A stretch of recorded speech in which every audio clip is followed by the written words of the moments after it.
¿Está dispuesto realmente Puigdemont a dejar caer el gobierno de Pedro Sánchez? ¿Quiere aprobar los presupuestos? ¿Le interesa? ¿O solo la senda de estabilidad? ¿Cuál es su preocupación principal? ¿Podrá estar amnistiado y totalmente liberado antes de que concluya la legislatura? ¿Qué le dijo al emisario de Sánchez en su última reunión en Suiza? ¿Tiene garantizado Puigdemont su liderazgo al frente de Junts? Te cuento en los próximos minutos la intrahistoria de estas preguntas trascendentes. Esto es Atando Cabos, el podcast de política de Onda Cero. El resumen de lo más relevante de la semana y lo que nadie te ha contado. Las negociaciones políticas, las conversaciones fuera de micrófono y las decisiones de Moncloa, de los partidos políticos y de los jueces y tribunales. Atando Cabos, Juan de Dios Colmenero.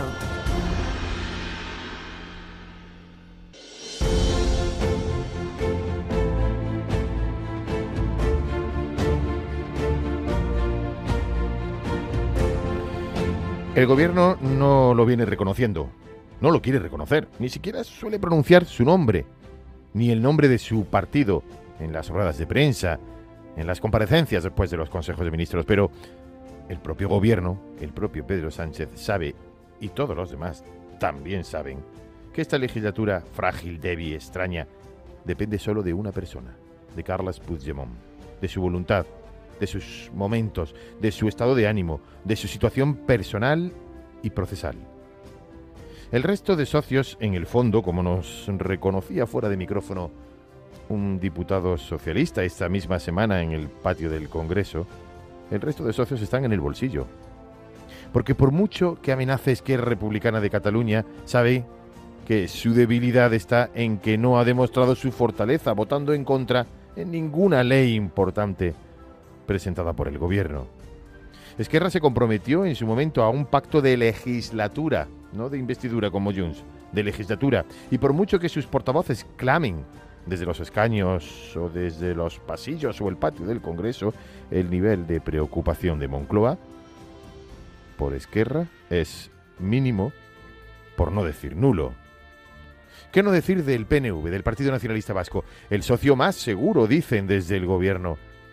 A pesar de la trayectoria histórica variable de los nacionalistas vascos, de pactar en un determinado momento con el Partido Popular y en otro con el Partido Socialista, pero desde hace tiempo, desde la moción de censura presentada contra Mariano Rajoy, horas después de apoyar los presupuestos generales del Estado presentados por Rajoy, desde entonces el PNV solo tiene ojos, apoyo y votos para el Partido Socialista.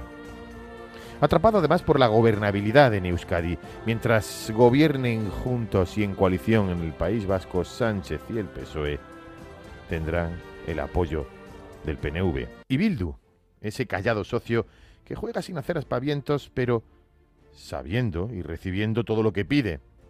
Sobre todo su reivindicación histórica ya conseguida y de la que poco se habla. El acercamiento de presos de ETA y la paulatina excarcelación de miembros de ETA. En definitiva, Sánchez ha tenido a todos sus socios atados, a la coalición Frankenstein adherida de forma inquebrantable, con la excepción de uno, del inquilino de Waterloo en Bélgica y todavía prófugo de la justicia, Carles Puigdemont.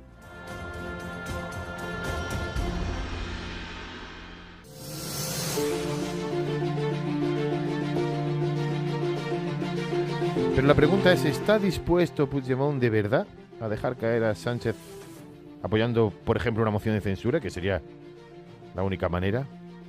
Pues la respuesta es no. En eso han podido pensar algunos, incluso algunos de su entorno cercanos al propio expresidente de la Generalitat, pero el líder de Junts tiene muy claro que nunca estará mejor que ahora, que manteniendo a Sánchez dependiendo de él, dando quizá una de cal y otra de arena, pero teniendo en vilo la legislatura sin dejarla morir. Esa misma razón poderosa es la que le obliga a no apoyar los presupuestos generales del Estado. Perdería todo el poder. Puede apoyar la senda de estabilidad, pero no los presupuestos generales del Estado. Si Puigdemont lo hace y apoya esos presupuestos de Sánchez, ¿qué supondría?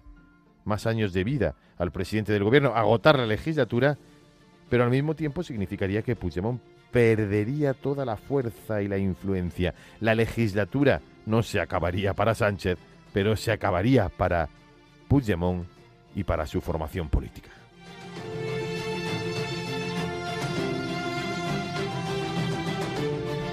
Con todo, y atando los cabos de todas las fuentes de información parlamentarias que hemos recogido durante la semana, la estrategia de Puigdemont pasa en este momento por apoyar la senda de estabilidad, a cambio de concesiones antiguas, pero sin ejecutar todavía, pero en ningún caso apoyar los presupuestos. La ley de leyes, la única ley que realmente quiere y necesita Pedro Sánchez para tener estabilidad parlamentaria. Todo ello sin olvidar la verdadera razón de fondo, el requisito que afecta a su persona y necesita Puigdemont, y que en parte ya no depende tanto del Ejecutivo, pero sin el cual consideran que no se puede avanzar. La amnistía, su propia amnistía, su propio futuro procesal.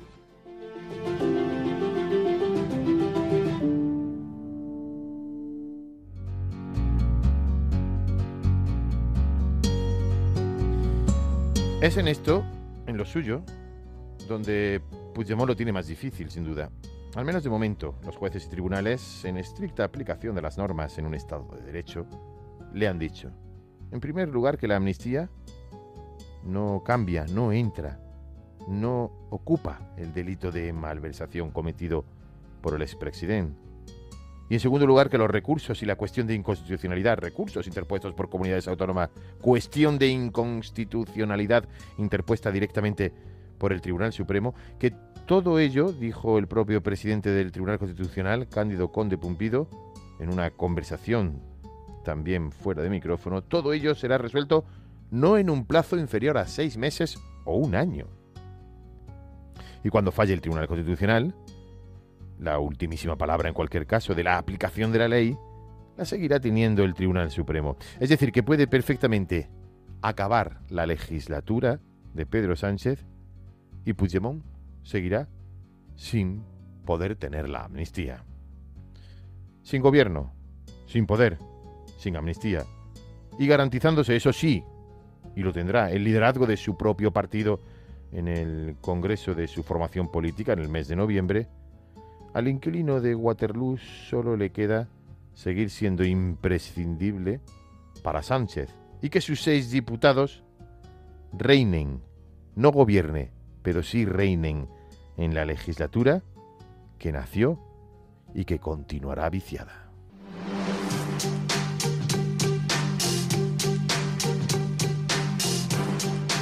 Y sobre este y otros temas, esta es la fotografía sonora de la intensa semana política. Además, les quiero también trasladar y darles cuenta que el Consejo de Ministros de hoy ha tomado la decisión de retirar del orden del día del Congreso de los Diputados de este jueves la senda de déficit y aplazar su tramitación para dar una nueva oportunidad al diálogo y a la negociación. Que esta legislatura es una legislatura que ha nacido muerta. Esto es ingobernable. Resulta que la noticia sale que el gobierno vuelva a retirar el techo de gasto. Comprenderá que esto, bueno, no es admisible. Mire, vivimos en un país en el que el gobierno no ha sido capaz de aprobar su primer presupuesto del primer año. Inaudito. Y frente a los cálculos partidistas del Partido Popular, frente a esta política irresponsable y errática de votar en contra a todo lo que plantea el Gobierno de España, les quiero recordar, porque me parece verdaderamente importante, que votar en contra de esos 12.000 millones de euros no es votar en contra de este Gobierno, es votar en contra de la gente de nuestro país.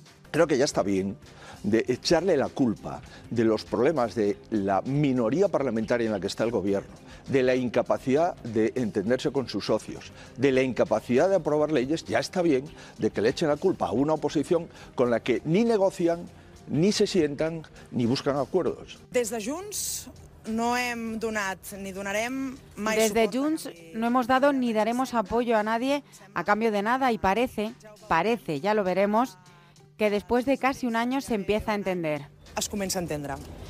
Si el PSOE, si Pedro Sánchez quieren que pasen cosas diferentes, tienen que hacer cosas diferentes. Coses diferents. Això Esto se lo hemos repetido desde el primer día. Des del primer dia. Lo que he sido en este proceso, he facilitado la solución que ha habido. La solución que ha habido la he facilitado. Lamentablemente mi país, España, ha llegado muy lejos y se debe de parar. Y mi posición es muy clara. En primer lugar, el embajador en Venezuela ha de ser reemplazado. En segundo lugar, el ministro de Asuntos Exteriores español ha de presentar su dimisión. Y en tercer lugar, el presidente del Gobierno de España ha de dar explicaciones inmediatas y asumir que España no es equidistante entre la civilización y la extorsión y no es equidistante entre la democracia y la dictadura. No puede ser equidistante ni colaborador. El respeto, ¿no?, por supuesto, a las decisiones judiciales, pero también les diré lo que hemos podido ver y escuchar durante estas últimas horas y ver incluso también en algún medio de comunicación. Yo sí que les puedo decir que no hay ninguna sorpresa. Blanco y en botella, porque además yo ya les dije hace unas cuantas semanas que lo que iba a suceder es lo que hemos visto reflejado, como digo, en algunos medios durante estas horas. Le hace un interrogatorio que, como se vio, absolutamente respetuoso al presidente. Oiga, menos soberbia, menos arrogancia. Hay presidentes de gobierno y expresidentes de gobierno que han tenido que comparecer en los juzgados. Pues menos arrogancia. Estamos en un Estado de Derecho. Y si un juez quiere interrogar al presidente del gobierno, le interroga. Si el presidente del gobierno no está de acuerdo, que lo recurra.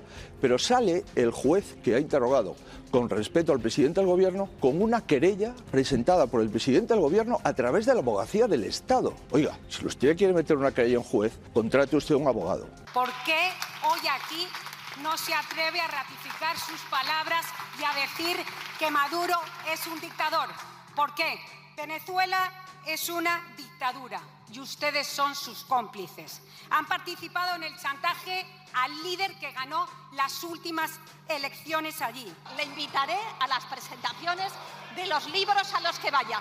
Y así me oirá usted de primera mano lo que yo digo. O sea, señora Robles, que para usted no es una dictadura. Otra vez paso atrás, otra vez un paso atrás y otra vez nos vuelve usted a decepcionar. Hombre, en fin, no hacemos política sobre el vacío. Nosotros, evidentemente, tendremos, como se ha hecho en otras ocasiones, que esperar no al Congreso, a los congresos de los socios parlamentarios que tenemos. Pero como comprenderá usted, esto empieza a parecerse a una gran broma, lo que está viviendo España. El caso Begoña, que afecta al presidente del gobierno, la evolución de la no democracia en Venezuela, México, presupuestos, de la intrahistoria de todo ello, seguiremos hablando la próxima semana. Esto es Atando Cabos, el podcast de información y análisis político que te resume y te cuenta lo que hay detrás de las decisiones más importantes, con Juan de Colmenero.